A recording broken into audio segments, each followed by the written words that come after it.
For me, punk rock, in the way I think that Superman sees it, is going against the grain. I think that we live in an age in which everything is so mean and so ugly and everybody screaming at each other all the time, and that right now the most punk rock thing you can do is be kind, be raw, be open, look out for the person that needs looking out for.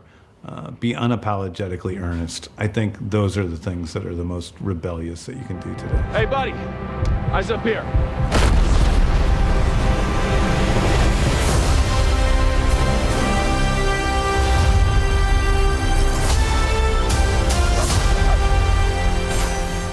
I loved this movie, in a way I was not prepared for at all. And I think both of your performances had so much to do with that.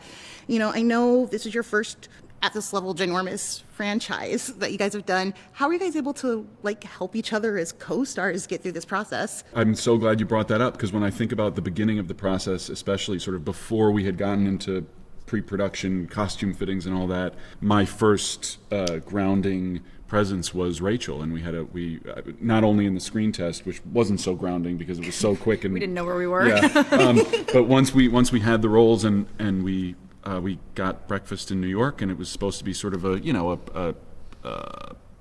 get to know each other, and we had set aside a breakfast is about an hour, but we ended up talking for about 3 hours. Wow. And just losing track of time and how many breakfasts I had ordered.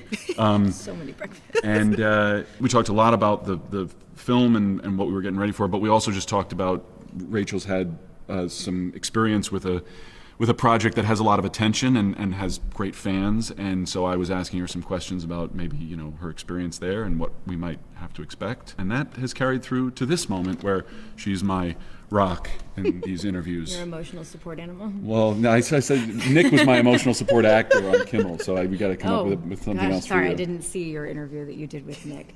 I don't care about him at all. Fuck that guy. It was a very entertaining interview.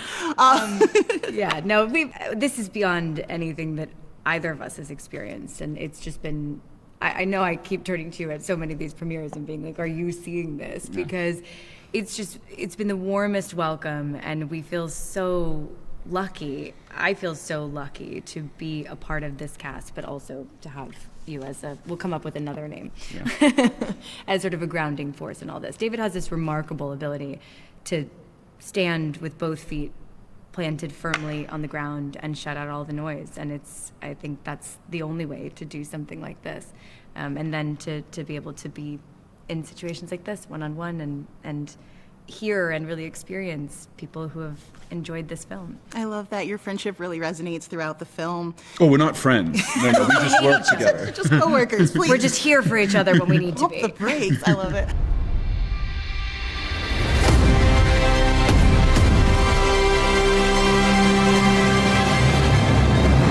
James, I loved this movie. I had such a good time in the theater.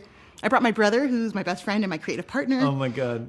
And we were tripping over this line in the movie that was at first kind of a throwaway, and then we're like, is this the point of the film? And it's the fight between Lois and Clark later, where she's like, I'm punk rock, and you like everybody. That's right. And he's like, well, maybe that makes me punk rock. And as we were going back through your filmography, you're like, wow, obviously you're a musician and you've been in that scene for a while, but it seems like the ethos of punk is infused in all of your films. Yes. I want to talk to you a little bit about what that is for you. What does punk mean to you? You got it. I mean, for me, punk rock, in the way I think that Superman sees it, is going against the grain, and that's probably my favorite moment in the movie, really. Along with the very ending. But I think that, I think that we live in an age in which everything is so mean and so ugly, and everybody screaming at each other all the time, and that right now the most punk rock thing you can do is be kind, be raw, be open, look out for the person that needs looking out for, be unapologetically earnest. I think those are the things that are the most rebellious that you can do today. And it might be strange for people outside of those communities. I wasn't a punk kid growing up, but I was a raver kid, and I think we have a lot of intersecting spaces Totally. and philosophies. I think all outsiders, really. I mean, I think it's for sure.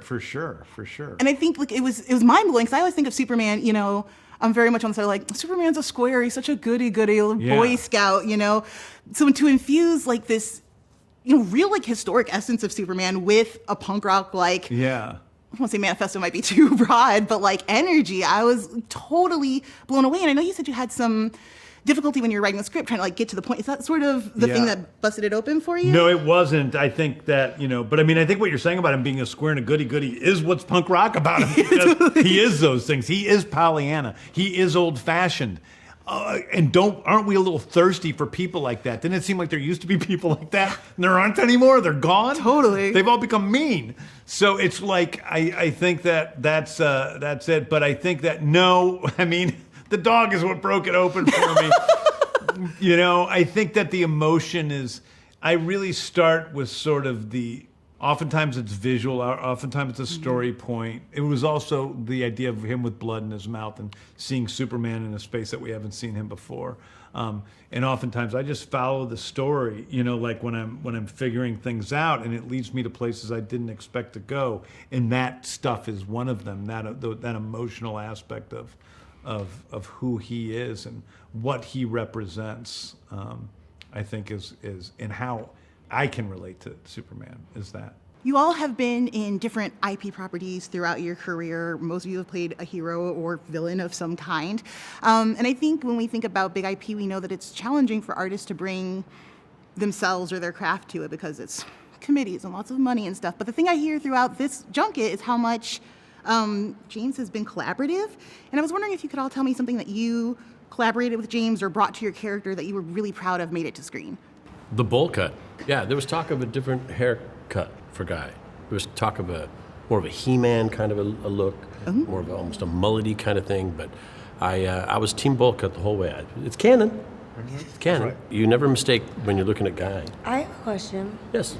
What, you in the middle. What happened to the gold tooth? Did you have it in the movie? I haven't seen the movie. I do have it in the movie. Okay. Yes, I do have the gold tooth in the movie. What? We all couldn't remember if it was in there, if it made it in there or not. It made it in. Okay. I saw it glint at one point. Okay. Yes. Yeah. Gotta get that glint. Gold tooth. Here's what I didn't know. Makes it hard to chew when you're wearing one of those. That must be really hard for you in that costume, Listen, really uncomfortable. Says the guy who had to spend 4 hours getting into costume. I found it hard to complain. The wig was not the most comfortable thing. You had to wear that whole mechanical chair garb and walk around with that thing.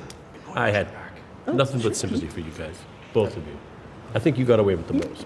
Okay. I was flying. I was hanging like a puppet. I didn't know I'd have to fly so much. It didn't compute to me. I think I was just so excited, and then I was like, I'm wearing 3 different harnesses. Yeah. When your character has wings. Yeah, You're probably it didn't compute. It didn't even cross my mind. weird. You've done so much action. How was the flying for you? I'm not scared of heights. I love dropping, like the drop of doom, big fan. But the compression, like claustrophobia, is something that is making me want to breathe deeply right now, just talking about it. Eddie, we spent like maybe an hour after the film talking about Mr. Terrific. I was with a bunch of black nerds. The phrase justice for Darwin was thrown around a lot. Yeah. I know you haven't seen the film yet, but are you at all starting to feel the love for this kid? Because I didn't think Mr. Terrific would ever work on screen. I was shocked at how well it worked and how funny you were. You got to like really showcase your whole range here. I believe you. I'll say, it was justice for Darwin the moment that I got cast. Hell yeah. And then I read the script and I saw the care and the love that James put into doing this character justice. It felt like it would be one of the greatest honors of my professional career. You guys had some of my favorite like walk and talk style, like press fun scenes. Daily Planet looked like a joy to be in. Like the set was beautiful. Y'all were having a lot of fun. Did you guys do a lot of bonding like offset? Because the vibes are really there between all of you. We really did. We all kind of fell in love with each other day one, I would say. Like there was this instant chemistry that happened that it's kind of unexplainable. Yeah. It's never happened to me before on any set like this. It was just... Yeah, it was so fun. I mean, James makes a priority of hiring, like kind of looking into people and making sure they're nice people. So everybody on set was nice. You didn't have to worry about any kind of weird energy. And with the Daily Planet, we were in Macon, Georgia, and we were all staying at the same hotel in this really charming, beautiful little town. And we had a week before we started shooting to just hang out and go to dinner and, explore the city and just kind of have fun together. So it was like summer camp a little bit, and we were all down there just having fun together before we were even on camera. So when it came time to shoot, we trusted each other, we felt comfortable, and we were just having fun. One of the first things we did has been making Beck got us all tickets to a not a WWE match, but like I don't know how many levels it was below. I think pretty far down. A little, but it was incredible. It was so fun. We spent a lot of time so fun. doing that. A lot of time. Nathan Fillion has like a lot of cool gadgets and drones and stuff. We spent a lot of time just watching Nathan. Like he would like show us the coolest stuff. He would fly drones around. He'd like pull a little one out of his pocket and be like, check this out. And he'd like put it in his hand and it would just lift off and be like, now it's gonna follow me. Like walk and the drone would like follow after him, like filming us. And, like, yeah. Awesome. It sounds like a wonderful time. Yeah. The other thing I really loved about this film was the element of punk rock meets Superman, which is like a mind-boggling thing to try to conceive of. I think Jimmy Olsen got a little bit of punk rock too, which was, I've never seen a Jimmy Olsen like this. Like, what is he doing to these women? Jimmy Olsen's such a stud in this movie. I wanted to ask you a little bit about like, what do you think makes this Jimmy Olsen unique? Well, that's all James, the punk rock element. He's a punk rocker at heart. This Jimmy, it has James's handprint all over it. I think he wanted to, when I first got the role, like my initial instinct was to do the research and look at all the material. And as I started to do that, I realized if I keep doing this, I'm just gonna spiral. I'm gonna totally freak out and do a terrible job. And James was the biggest advocate of like, yeah, just do you, man. You're Jimmy, whatever you want, which is a very punk rock thing to say. And yeah, anytime you would get too in your head or anything, he would just pull you right back out. And he was just always encouraged kind of like being yourself and having fun first and foremost. And yeah, you definitely did not feel, with so many other directors, I think you might have felt the stakes of what we were doing all the time. Like, okay, this is really, and with James, as important as it was, like he had done the planning, he knew what it had to be, and it felt like the rest of us could kind of just do our thing. And it was like this very creative atmosphere of anything goes and best idea wins. And yeah. And Skyler has that in him. He does. Don't let it fool you. This is women alike. This is Skyler. I want to be around him. Angel kisses, with all his freckles and his beautiful little eyes. And incredible energy. He's always surfer dude. We're all in love with him. It's true. We all are in love with him. Yeah, we are. Yeah. So I'm like, I would believe it if James was like, met Skyler and was like, oh, we're going a totally different direction. This guy, everybody loves this guy. And he was like, just be yourself. Just be yourself. Be Skyler. It was. It's like, you are Jimmy. I mean, you really are. These guys, they build me up. It's beautiful, the bond. I'm really feeling it. You guys spend so much time in like LexCorp's closed off place. Yeah. And I was really impressed, for actors, it's really difficult to perform to like almost nothing. You guys are watching Superman on a screen from far away. Nicholas Hoult is doing some amazing things, just like projecting and giving you so much performance. Can you guys talk about like being kind of sequestered in that bubble and what were some of the challenges for you? When I watched superhero movies before, I thought just the same, like, they're working with blue or green screen and they have to imagine everything, but we were really lucky. Everything was there for us. The computers worked, the videos were there, so we really didn't have to use our imagination that much, right? I mean, we didn't really have Superman flying. Right. But like we could see. But we had, instead of like a blue screen, they had a curtain that was the CD. So you would actually felt like you were looking outside of the window. Yeah. So that really helped. And definitely. And like she said, like all the computers worked, they had images, they beeped, and I feel like the one thing that wasn't really there was Crypto. Oh yeah. Crypto was a tennis ball. That's hard. But even Crypto had a stand-in. So if I wanted to imagine Crypto, I would just look to my left and Jolene, the dog was there. So I'm like, okay, got you. That practicality really shows throughout. One of the other things I really loved, was the costume. Yeah. So cool. It's like my favorite probably since like Nicole Kidman in Batman Forever. Like it's just so functional and really stylish. Like how did wearing that costume impact your performance? Well, a lot actually. When my first fit-in, I remember thinking, oh, so this isn't spandex? What? Because that's what I thought. And no, it's leather. Wow. 3D printed leather that I had to fight my costume to do all of the things. So, at the end of the day, everything happens for a reason, and it was perfect because I wanted Engineer to have this kind of like robotic walk, and it helped me a lot. And that frustration that I felt with my suit when I needed to fight in it helped me bring out also that frustration for Engineer that was needed. I am blown away because you're flipping and we like fold inside out, which I'm sure was not you, but like it's really crazy. Yeah. And yeah, it totally impacted you. It was amazing. I really love this performance. For Eve, okay, Eve's one of my favorite characters. It's the best. She's hilarious, but also intelligent. Like feel so much for her. She has this very interesting relationship with Jimmy Olsen, who, for fans of Jimmy, is a little. He's like a ladies' man in this movie. I wanted to ask you, like, what do you think Eve sees in Jimmy? You know, I think Jimmy was the first man to say no to her. Aha. And that was just like, what do you mean? It just made her want him more. But you know, like Jimmy's like sweet and he's just you know, he has, what do you call it, Riz? He's like a short king, you know. Yeah. But I think throughout a lot of it is just that I don't think she's a woman that gets told no much. So I think Jimmy was a bit like, no, I don't want to be with you. And she's like, what do you mean? Yes, you do. Everyone wants to. So yeah. I love that. You guys have such great chemistry on like your very like comedic banter back and forth. Yeah. I mean, Skyler is incredible, and he's such a generous scene partner, and we had so much fun. My screen test was actually my chemistry read was actually with him, and we had so much fun. Yeah. He was wonderful. I cleaned your boots. I'll go get them for you. You know, I've heard Nick talk about how the cape was such a big part of like transforming into Superman and the way it moved and everything. David, and so I wanted to ask you, is there a part of the Lois Lane costume that helped you feel like you were really stepping into her? It was the necklace for me. Nobody's really asked that before, so thank you. You were wearing a necklace? I was. I You hadn't didn't noticed. notice my necklace? No. I never took it off.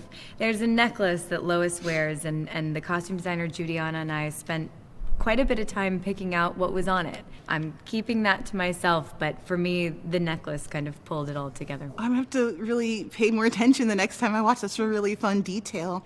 And I think this movie has the potential to become like one of the iconic Superman movies of the history of Superman. And I was wondering if you guys could tell me what you think about each other's performances will most stand out, like what's most iconic about what you saw in each other. Well, we have a great out for this question because we haven't seen the film We yet. haven't seen We're it. waiting to see it at the premiere because we want that full experience with the crowd at the premiere in LA. Me and Nick and David are gonna hold hands and squeeze each other's little fingies when exciting things happen on screen. I think what stands out about Rachel in what I have seen of her performance, which is most of it in person, is the way she balances a severe and intimidating intensity for the work, both as an actress and as Lois Lane for her work, and the warmth that radiates underneath that I think keeps Superman in the room maybe a little longer than he should stay in the room, and keeps David, the actor, feeling supported and taken care of and excited to keep coming to work every day. This is obviously, you know, he's an alien. Superman is an alien who's curious about Superman's humans. an alien. Superman is an alien and David is a little bit of an alien as well, but who's curious about and has this great love for humanity. And watching David be able to stay so honest and at the same time show all these different colors of him, which many of which I don't think have been shown before, to find the humor, but from the most grounded place. It all felt rooted in this core belief system, this kind of third character that David so beautifully crafted, this Clark who was raised on the farm by Ma and Pa Kent, for whom both Superman and Clark Kent at the Daily Planet are characters in a way. Watching that third character come to life was really spectacular. And I can't Answer one of my wait for questions, people which to is see it Superman or Clark? And I love third character. That's perfect. Thank you guys so much. Thank you so for your much. time. Great questions. Really appreciate them. I wanted to talk to you a little bit about like chemistry tests and like when were you seeing David and you were like, yeah, that he's like, I think he said he just read once. Like it was a really fast experience for No, him. he read quite a few times. Okay. Because he he read, so there were 3 Loises and 3 Supermans. Okay. Yeah, I believe Nick read with 2 of them, and then the other guy read with all 3 of them. Wow. And he was great too. They were all such good actors. All 6 of them were so good. It was so sad. That was, it's so sad because you see these actors who are, you just love and want to work with them. There was a Lois who I just thought she's so fantastic, and I wanted to work with her. It's just, Rachel just seemed to fit my conception a little bit more. And also, the other interesting thing is the chemistry thing is real. So we mixed and matched the Loises and the Clarks, and Rachel read with David, and there was like this really dynamite chemistry. And then Rachel read with Nick, and they were both so good, but I didn't quite feel that same chemistry. But then Nick read with one of the other Loises, and the chemistry was dynamite. And in some ways, it's almost like Rachel and David are very opposite personalities in real life, and that adds like this magnetism. They're like magnets. Totally. And that was true about I think Nick and the other actor. So it's fascinating. We needed it to cast Clark, Lois, and Clois. So this is like I find interesting, and maybe this is kind of a weird question. So many members of your cast are like, "Oh no, I'm not watching this movie until the premiere. Like I want to see it." And I feel like that's so strange. Either actors like, "I don't want to see it at all, don't show me," or they're like, "I need to know what it looks like before we get into like press and everything, so my mind is around it." Like, it seems like you've created such a lovely set, and that people are so excited about the art of this. Like, as a director, for you, what is it like to sort of know that they're both excited to be a part of this film and to watch it? I mean, it's great. I mean, it was great the whole time we made this movie. It was such a fun movie to shoot. I think it was always, hard work, but I think the difficulty was in the editing of it, seeing exactly how it fit together. But in terms of the cast and the camaraderie they have, and I'll be honest with you, I haven't seen the final cut in the theater. So I've okayed it, Yeah. So I've seen like, but we had, and now that's not true. The final cut I've seen in a theater many times, but there's some visual effects shots we put in at the last minute, and so I've never seen the 100% finished version that you saw in the theater. That's so wild. I'm also not going to see the movie until the premiere. Well, I loved it. Your cast is amazing, and maybe next time we get some stories about wrestling in Georgia, because I've heard some amazing things. Yeah, that's right. They love their making Georgia wrestling. Yes.